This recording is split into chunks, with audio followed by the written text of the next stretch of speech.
Hello student, welcome in the lecture series of Ethics and Corporate Social Responsibilities.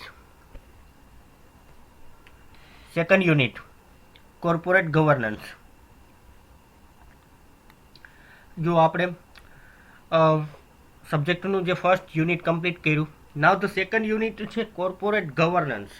જો words છે એ તમે સાંભળેલું હોય છે, corporate governance. Governance in the sense rule કરવું, રન કરવું. કોર્પોરેટ લેવલને જે કંઈ પણ ઓથોરિટી છે, ઓથોરિટી ઇન ધ સેન્સ કે જે કંટ્રોલિંગ બોડી છે, કોર્પોરેટના ક્રાઇટેરિયાને કંટ્રોલ કરતી બોડી.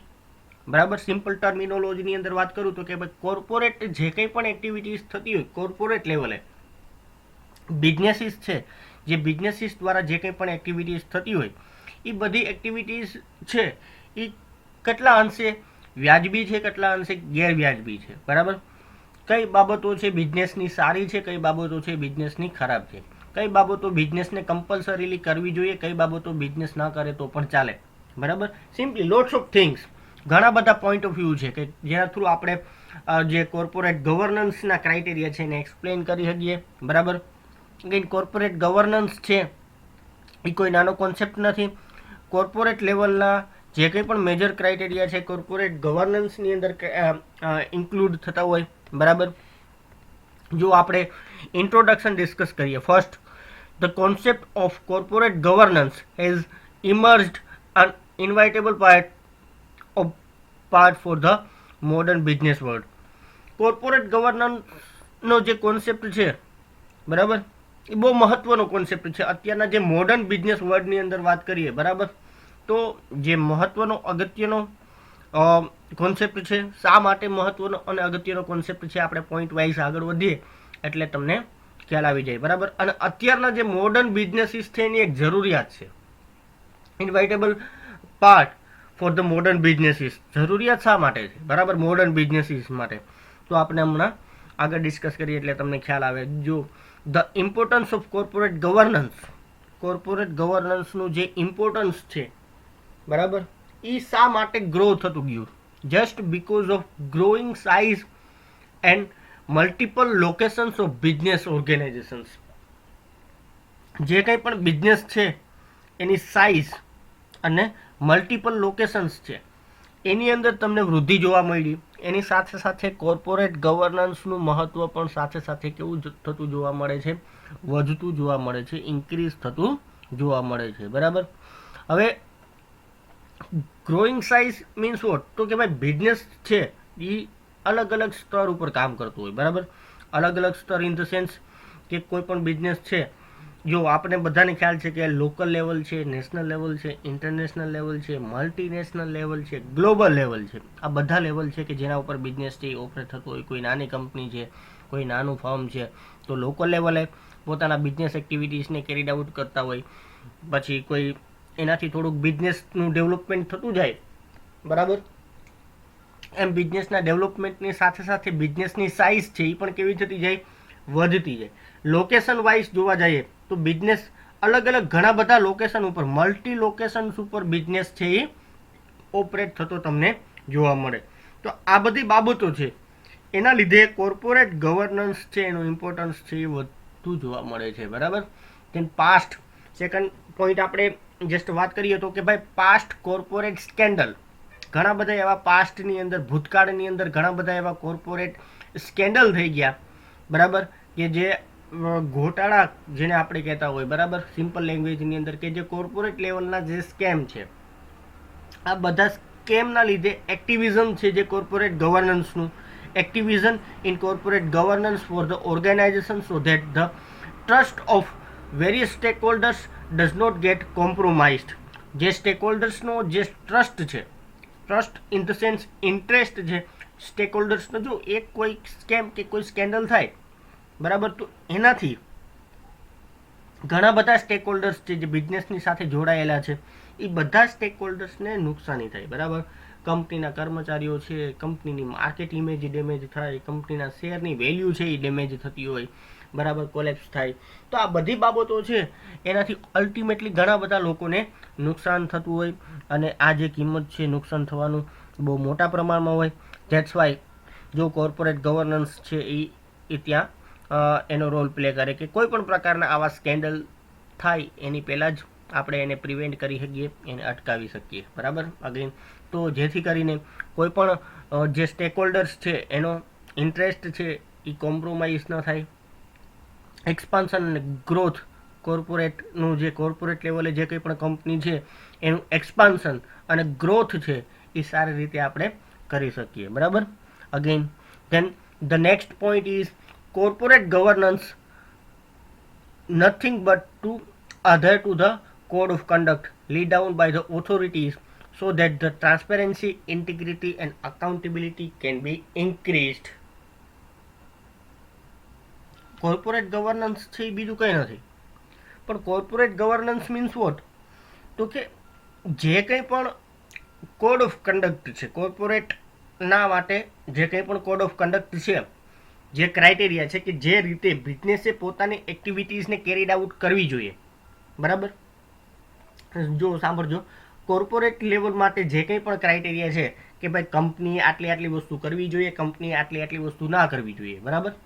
આ જે કોડ ઓફ કન્ડક્ટ જેને આપણે કહી શકીએ, આ જે કોડ ઓફ કન્ડક્ટ કે જે કોઈને કોઈ ઓથોરિટી દ્વારા આપવામાં આવેલા છે, ઓથોરિટી ઇન ધ સેન્સ કે જે કોર્પોરેટની પણ ઉપર છે ઓથોરિટી, બરાબર, કે જેના ઉપર કોર્પોરેટ લેવલ ઉપર જેનો કંટ્રોલ છે, આ જે ઓથોરિટી છે એના દ્વારા જે કંઈ પણ કોડ ઓફ કન્ડક્ટ આપેલા છે એ કોડ ઓફ કન્ડક્ટને આધીન રહી અને કોર્પોરેટ એક્ટિવિટીઝને કેરીડ આઉટ કરવામાં આવે, બરાબર.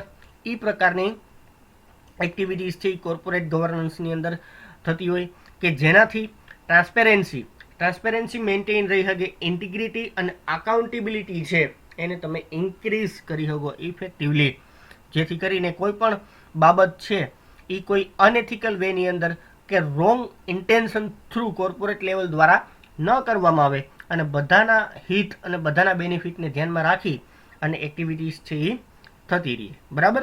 સિમ્પલ કે ભાઈ કોર્પોરેટ ગવર્નન્સ છે એ બીજું કંઈ નથી પણ કોડ ઓફ કન્ડક્ટ છે કે જે ઓથોરિટી દ્વારા આપવામાં આવેલા છે so that the transparency, integrity and accountability can be increased, કે જેથી કરીને ટ્રાન્સપેરન્સી, ઇન્ટિગ્રિટી અને અકાઉન્ટેબિલિટી છે એ ઇન્ક્રીઝડ થાય. Got it? Okay. Then next, જો concept of corporate governance is to promote corporate fairness, transparency and accountability. Corporate governance છે એ શેને પ્રમોટ કરે છે, કોને પ્રમોટ કરે છે, તો કે કોર્પોરેટ લેવલે જે કંઈ પણ બાબતો થાય એ ફેર થાય, ટ્રાન્સપેરેન્ટ થાય અને અકાઉન્ટેબિલિટી, જે કંઈ પણ બાબતો કોર્પોરેટ લેવલ જે બાબતો માટે રિસ્પોન્સિબલ છે, જે બાબતો માટે અકાઉન્ટેબલ છે, એ બધી બાબતોને ધ્યાનમાં રાખીને કોર્પોરેટ કંપની છે એ રન કરવામાં આવે, બરાબર. It is closely connected with the structure and process four decision making. Structure કયા પ્રકારનું છે, તમારા ક્રાઇટેરિયા છે એ કયા પ્રકારના છે, બરાબર. તમે કઈ રીતે ડિસિઝન્સ લ્યો છો, બરાબર, કે જે ડિસિઝન્સ છે જેના માટે તમે અકાઉન્ટેબલ છો એને રિલેટેડ ડિસિઝન્સ છે. Controlling behaviour at the top level of the organizations. Again read કરું જો, it is closely connected with the structure and process of decision making. Structure અને પ્રોસેસ જે ડિસિઝન મેકિંગની છે એની સાથે કનેક્ટેડ છે.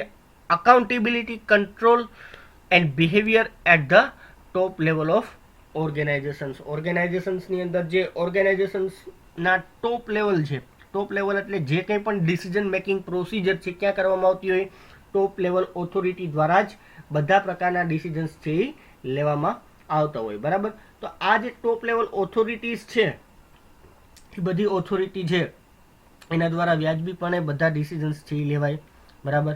બધી બાબતો છે એને કન્સિડર કરી અને ડિસિઝન્સ લેવાય. જેટલી બાબતો માટે અકાઉન્ટેબલ છે ઓથોરિટીઝ, ટોપ ઓથોરિટીઝ, બરાબર, જે કંઈ પણ સ્ટેક હોલ્ડર્સ માટે તમારી અકાઉન્ટેબિલિટીઝ છે એને તમે ધ્યાનમાં રાખીને તમારા બિઝનેસના ડિસિઝન્સ લ્યો. ઇફેક્ટિવ મેનરની અંદર કંટ્રોલિંગ જે એસ્ટાબ્લિશ્ડ થવું જોઈએ એ કંટ્રોલિંગ સિસ્ટમને તમે એસ્ટાબ્લિશ્ડ કરો ઇન્ટરનલ, કે જેથી કરીને કોઈ પણ પ્રકારના ક્રાઇટેરિયા છે એની અંદર કોઈ પણ પ્રકારે કોઈ ફ્રોડ કે મિસલીડિંગ એક્ટિવિટીઝ છે એને કોઈ સ્કોપ ના રહે. તો આ બધી બાબતો છે. અગેન ધેન નેક્સ્ટ ડેફિનેશનની વાત કરીએ તો સિમ્પલ ડેફિનેશન્સ છે આપણે. જો corporate governance can be defined as the formal system of accountability and control for ethical and socially responsible organizational decisions and use of resources. Socially responsible organisational decisions એટલે કે corporate governance બીજું કંઈ નથી, પણ જે કંઈ પણ ઓર્ગેનાઇઝેશન્સ છે, કંપની છે, બરાબર, એના માટેની એક ફોર્મલ સિસ્ટમ છે. ફોર્મલ સિસ્ટમ શેના માટેની?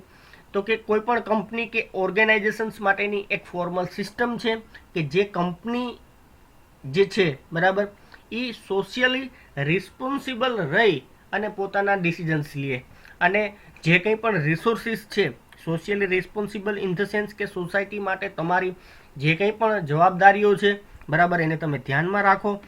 જે કંઈ પણ સ્ટેક હોલ્ડર્સ તમારી સાથે જોડાયેલા છે એ બધા સ્ટેક હોલ્ડર્સ સાથે તમે એના ઇન્ટરેસ્ટને તમે ધ્યાનમાં રાખો, એના માટે પણ તમે અકાઉન્ટેબલ છો.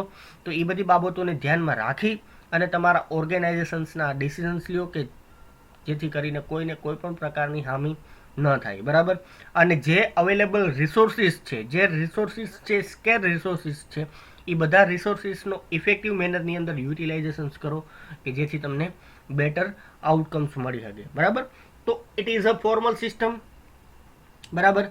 ફોર્મલ સિસ્ટમ શેના માટેની? Corporate governance is nothing but it is a formal systems of accountability and control for ethical and socially responsible organizational decision, બરાબર. ethical and socially responsible organizational decisions and use of resources.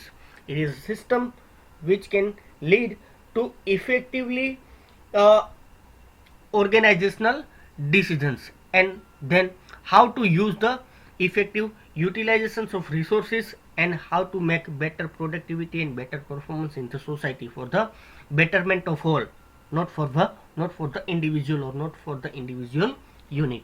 Got it? Thank you. આગળ આપણે જોઈએ, વાત કરીએ next point. જો scope જે છે, બરાબર, સ્કોપના પોઈન્ટ આપણે નેક્સ્ટ ડિસ્કસ કરવાના છે.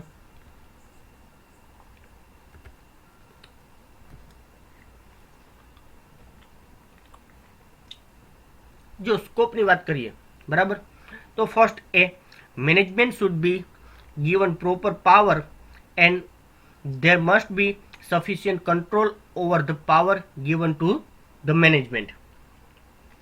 મેનેજમેન્ટ છે, કંપનીના મેનેજમેન્ટને પ્રોપર પાવર આપવો. અને બીજું સેકન્ડ થિંગ શું કીધેલી છે કે જે કંઈ પણ પાવર કંપનીના મેનેજમેન્ટને તમે સફિશિયન્ટ પાવર આપો છો, બરાબર, તો સફિશિયન્ટ લેવલનો કંટ્રોલ પણ મેનેજમેન્ટ ઉપર તમારો હોવો જોઈએ. જો આ એક થર્ડ લેવલની બાબત થઈ ગઈ. કંપની ને કંપનીનું મેનેજમેન્ટ, બરાબર, અને કંપનીના મેનેજમેન્ટની ઉપર જે છે ઓથોરિટી, એને કંટ્રોલિંગ બોડી જેને કહો છો, બરાબર. જે કંટ્રોલિંગ બોડી છે એ કોને પાવર અલોકેટ કરે છે?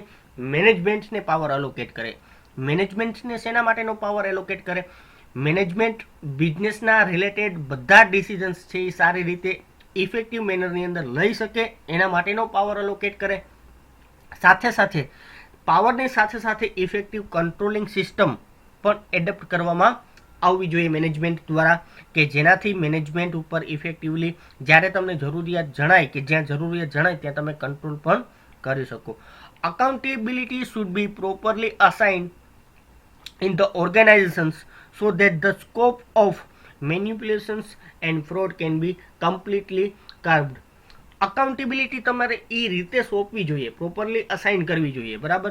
જે કંઈ પણ વ્યક્તિઓ જવાબદાર છે, જે કંઈ પણ બાબતો માટે જે વ્યક્તિઓ, જે ઓથોરિટીઝ છે એ રિસ્પોન્સિબલ છે, એને તમે પ્રોપર મેનરની અંદર અસાઇન કરો છો. ધેટ મીન્સ કે કોઈ પણ પ્રકારના એવા કોઈ સ્કોપ ના રહે કે જેનાથી કોઈ પણ એવી એક્ટિવિટીઝ છે જે ફ્રોડ, જેને તમે કહી શકો, જે કોઈ પણ ગેરમાર્ગે દોરવાની બાબત છે, જે કોઈ ચીટિંગ કરવાની બાબત છે, બરાબર, મેન્યુપ્યુલેશન્સ કરવાની બાબત છે, આ બધી બાબતો છે એ અકર ન થાય, બરાબર. તો આ રીતે અકાઉન્ટેબિલિટી છે એને અસાઇન કરવાની.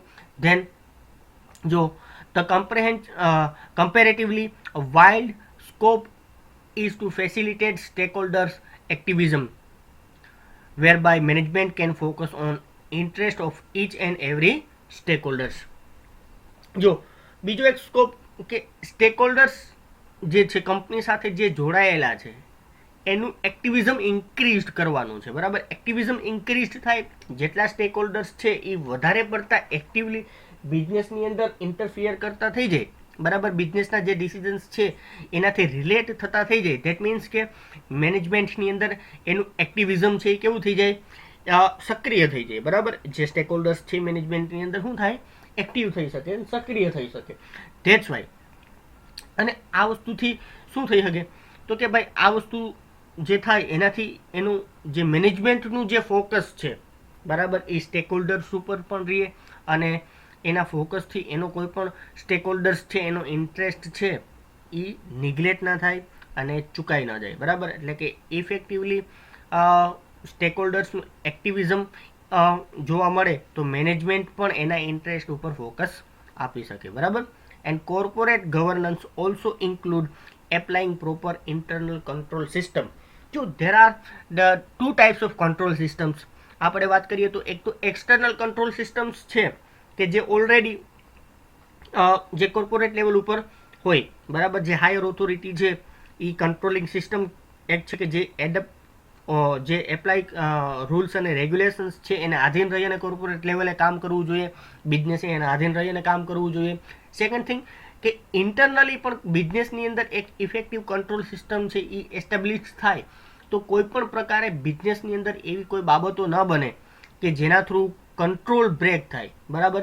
એવા કોઈ એક્શન્સ ના લેવાય કે જેના થ્રુ કોઈ વ્યક્તિને કોઈ એન્ટિટીને જે સ્ટેકહોલ્ડર્સમાંની કોઈ એન્ટિટીને એનું નુકસાન થાય. એવા કોઈ પણ ક્રાઇટેરિયા કેરીડ આઉટ ન થાય કે જેનાથી કોઈ પણ બિઝનેસના જે પર્સન્સ દ્વારા, કોઈ ઇન્ડિવિજ્યુઅલ્સ દ્વારા કોઈ એવી બાબત ન કરવામાં આવે કે જેનાથી કંપનીને અને મોરઓવર બધા લોકોને એની નુકસાનીની કિંમત ચૂકવવી પડે, બરાબર. એટલે ઇન્ટરનલ કંટ્રોલ સિસ્ટમ એપ્લાય કરવાની વાત કરેલી છે.